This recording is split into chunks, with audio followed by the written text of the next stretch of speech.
Yeah, there's been an op-ed released in the Daily Mail by Graham Linehan. He's an activist but former TV writer who has been dragged in the media a lot for speaking out against trans ideology. And he wrote this article titled, "The World Should Remember Daniel Radcliffe, Emma Watson, and Rupert Grint as arrogant, ungrateful cowards for turning on J.K. Rowling in the trans row." So basically, he brought up a lot of different examples. Most of this article is not about J.K. Rowling, but he's essentially saying, you know, these actors haven't really done anything notable with their lives since they were in Harry Potter, when they were child actors. This is how they got their platform, how they got all their money and all of their fame and influence that they now use to push this ideology and condemn the woman who gave them. I mean, it's a fair point. I mean, it's not really the point of what he's talking about. Like, but the idea that you're going to be in a franchise as big as that again, outside of, I guess, maybe Marvel. Okay, I get that it kind of. Like, what else would they have done outside of being in literally the biggest? It sets you up for failure when the biggest thing you did was when you were 12 years old. But they absolutely did. But they really haven't done anything notable with their careers. I mean, she became the activism. face. She was the face of Burberry. She was a Disney. Emma Watson. Yeah, she was the face of Burberry. She was a Disney princess. Yeah. She was plenty successful. Rupert Grint got famous for like being like kind of a meme. He bought an ice cream truck and then never did anything again. He's acted in a few things since then. So the meme is that he hasn't done anything. And I know, yes. Okay, so that's interesting. But yeah, says, so not Yochi says Rupert Grint's show on Apple TV is really good. I have heard that. I don't remember what it's called, but I have heard people say that it's actually quite good. He got compared to like Giovanni Ribisi. One tweet said Daniel Radcliffe's first professional gig after Harry Potter was in Equinus, a stage play in which his character screws a horse. That is to say, a play where he stripped on stage and simulated sex with a horse in front of a live audience. So you could say that's a downgrade for his career. It always seemed to me that he wanted to be seen as like an art nerd. Yeah. With his picks. Maybe. I saw Guns Akimbo. I mean, he addresses the gaslighting that the media does whenever you talk about an issue like this. He said, "No matter how many times I explained, the same question kept coming over and over. Why do you care so much? All I could say was, why do you not?" We address that a lot. It's like every time that you talk about something, people will gaslight you. Like, why do you care so much? When they're the ones who care so much and will go to any length to destroy your career over it, as has happened to this guy. In fact, he just lost his TV agent recently, like in the past week, because he called out David Tennant, called him a groomer, because his child is reportedly a non-binary person. I don't know how old this kid is, but that's obviously something that has been pushed on that kid, not something they decided on their own. And he lost his agency for that because it was the same one David Tennant was under.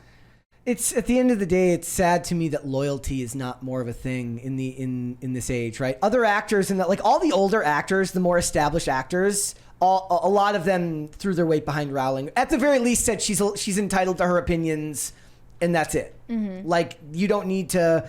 Well, it's ironic. The less relevant actors from Harry Potter were the ones who defended her. The girl who played Ginny. And I believe the girl who played Luna were both fairly like, look, she's allowed to have her opinions, whatever. Also women, not men, I noticed, not throwing their weight behind her. Who played Draco Malfoy? Tom Felton. He defended her as well.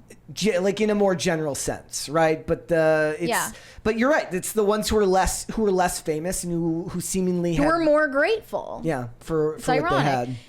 This says, the intercession of the most famous children's writer in the world in the trans debate was a moment when I thought the argument would shift decisively in my direction. That was never going to happen. Yeah, like, if she's so accepted by the entertainment industry because of what she contributed, then wouldn't she be listened to?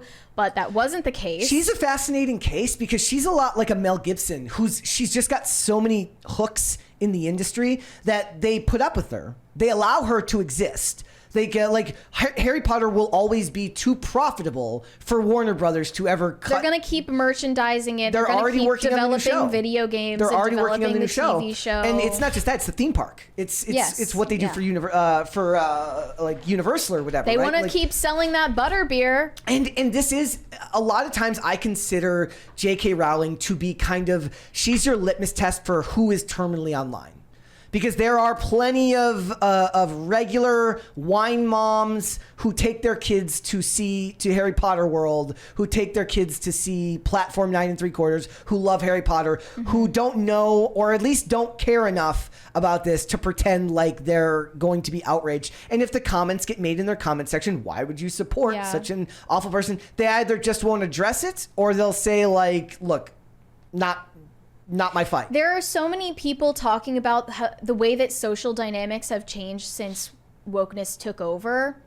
Like, you have to test the waters with every new person or friend group that you meet to see like what they will allow you to say about your beliefs. And then once you kind of get the sense that you both are on the same page, then you have this sigh of relief because they aren't going to drop you instantly. Who?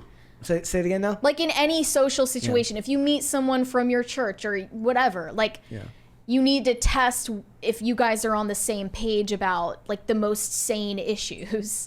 Like, you know, maybe it's a little bit too far when they're pushing it on the kids in school, and then you're both like, thank God you said that because now I'm safe.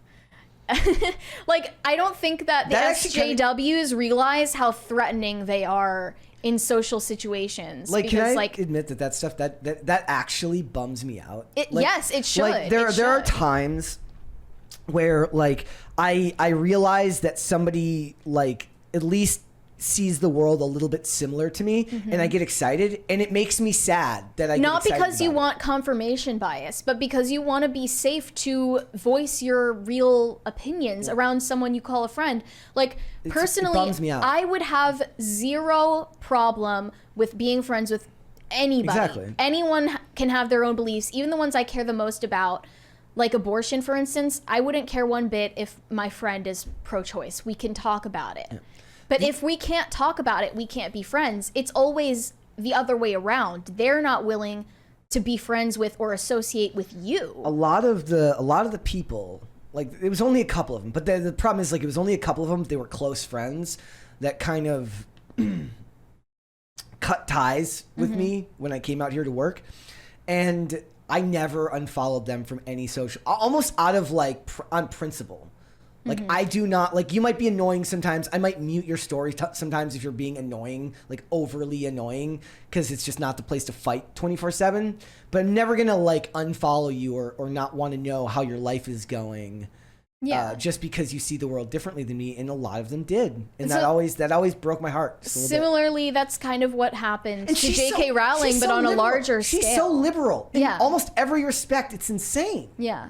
It's bonkers, right? That somebody who is very much agrees with them on every issue other than this just happened to pick the one issue that gets you in deep, deep trouble. And it's not just friends, it divides families too. Like, it's just broke people's brains, not just the trans issue, but Trump and just this series of events that was extremely divisive for people. Started with it was COVID, then BLM, then like the 2020 election, and then J6. All of that series of events in such a short period of time broke people's brains and made it impossible for us to communicate. This is from a website called The Pedestrian.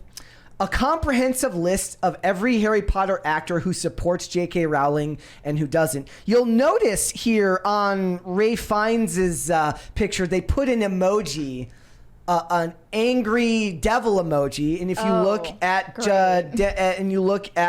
the one for Daniel Radcliffe, they have put a smiling halo. What did you tell me about like how you like the direction that someone's face is turning determines whether they're seen as a villain or a good guy? I have what is it over there? It's If they're turned to the right, they're a good guy. If they're turned to the left, they're a bad guy. Yeah, that was, somebody told that to me, whether it's in photos, if they're facing the right, they're a good guy. If they're facing the left, they're a bad guy. Interesting. I mean, that was really funny because people pointed that out when I made the meme of Tiffany Gomez and Crazy Plain Lady who called everyone bums. Yes. And they're like, why didn't you put Tiffany Gomez on the right? I'm like, you're thinking about it more than I am. You're thinking about it too hard. Yeah. Yeah. Like, but here, like, they have a list that says against J.K. Rowling. They have Daniel Radcliffe, Drag Her King, Emma Watson. They have Emma Watson, Rupert Grint, Katie Leung. She played Cho Chang. Ivana Lynch. Oh, so Ivana Lynch did apparently. Percy Weasley, Ginny Weasley. Oh, like, but some of these people, are it's more that they're supporting trans ideology, not that they're condemning J.K. Rowling. But you can interpret more from their lack of comment on J.K. Rowling, right? It's really funny. If you say something in support of trans ideology and say nothing about the condemnation that J.K. Rowling has received, we know where you stand. Yeah. On the fence, Jason Isaacs, who played Lucius Malfoy, Tom Felton, who played Draco Malfoy. Of course, they're the bad guys in the movies, and to these people, they're the bad guys in real life. Yep. In support, Robbie Coltrane, Ray Fiennes, Helena Bonham Carter, Jim Broadbent, that's the guy who plays Horace Slughorn, and then no comment from Michael Gambon, because you have to have a comment. They put no comment as in support of. Right, exactly. Because they're evil, and they don't allow you to just not be political. So what do you make of this? Graham Linehan writes, the young actors from the Harry Potter series instantly betrayed her. If I were a star who had never shown any ability to act past the prepubescent level that got me into the business, I'd be keeping my head down, not signing statements insinuating that my old mentor was a bigot. I think it's the opposite for them. I think for the youth, I think showing general support for whatever the current ideology is seen as marketable for them. And it's not like they're hurting for work. They're just not losing out. They're just not getting jobs that are as relevant as they did when they got a job on Harry Potter. Yeah. But you're never going to get that again. And there are still people that fan cast Daniel Radcliffe as Wolverine and would like him to portray Wolverine. I actually feel like for the most part, it's not like when people hear his name, they think about what he said about J.K. Rowling. I do, just because I think they think about her that way. I think they think about Hermione that way. Well, he became, unlike Emma Watson, Daniel Radcliffe did become like an ambassador for the Trevor Project. Yeah. I mean, he has been more outspoken about trans issues than Emma Watson has. But I feel like he doesn't get labeled. Maybe I'm just missing it. Like, I don't feel like he gets that label. I feel like she's getting labeled like that more because she was very, very outspoken about feminism in the 2010s, and it was like she was hopping on the trend. She hopped on the bandwagon. But I think he's more like ideologically outspoken about the trans issues. You'll also notice that most of the people who are either in support of her right to, again, they're not saying it's not that they're in support of what she says. They're saying that they're in support of her right to say it and not be treated like an other. It's all older people who have more life experience and perspective. Speaking of Mean Girls, this is like a hit piece article like this where you list and categorize everyone as either an ally or an enemy of your movement is literally a high school level burn book. Yep. Like where you're choosing the worst picture of them to make them less sympathetic and smearing them as a bigot. Like they're literal children. He also wrote that these three deserve to be remembered as symbols of the most remarkable arrogance, cowardice, and ingratitude. But asking what Rowling actually said that was so terrible produces nothing. You've never seen a transphobic statement from J.K. Rowling because none exists. Although there should be. If you ask me. I think maybe she could go a little bit further with it.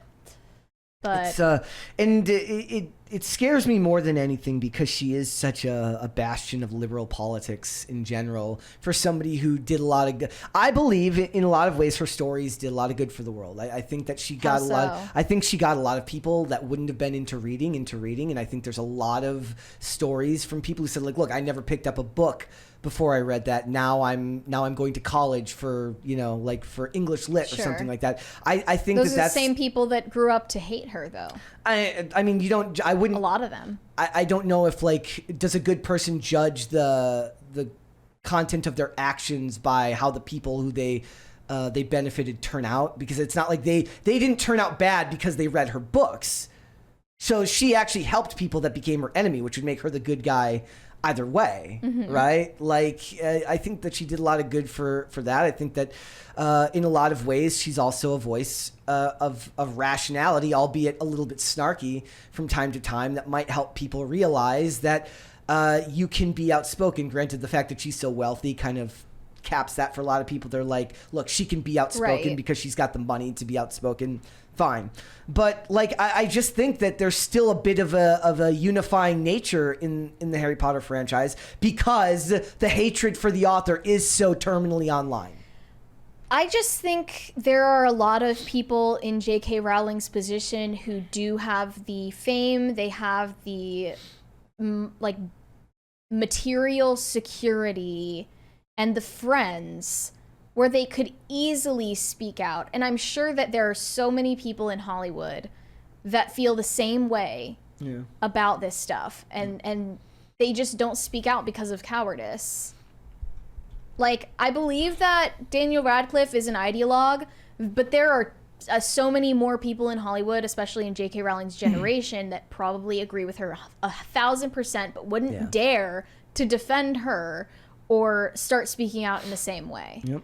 It's a scary insight into the power groups have, especially when it's tied to certain ideologies, and it shows the weird effect that popular culture has on larger scale issues in society when something as benign as a children's author. Look, the funny thing about it is I've come to really enjoy her TV show, CB Strike. It's funny because, like, I can watch that and I'm like, it's not J.K. Rowling, it's Robert Galbraith. That's the name, right? Like, she's too trans. She's too powerful. Her pen name is trans. She will be good forever. It's going to be interesting. Now, the one interesting thing that we will probably not we'll live to see it, but we'll be very old, is like what's going to happen when she passes away and her kids get hold of the property, because we have seen what they've done to Lord of the Rings. I'm sure she's thinking ahead. Like, if she's smart, she's just gonna, like, do everything she can legally to prevent them from using this IP after she's gone. Yep.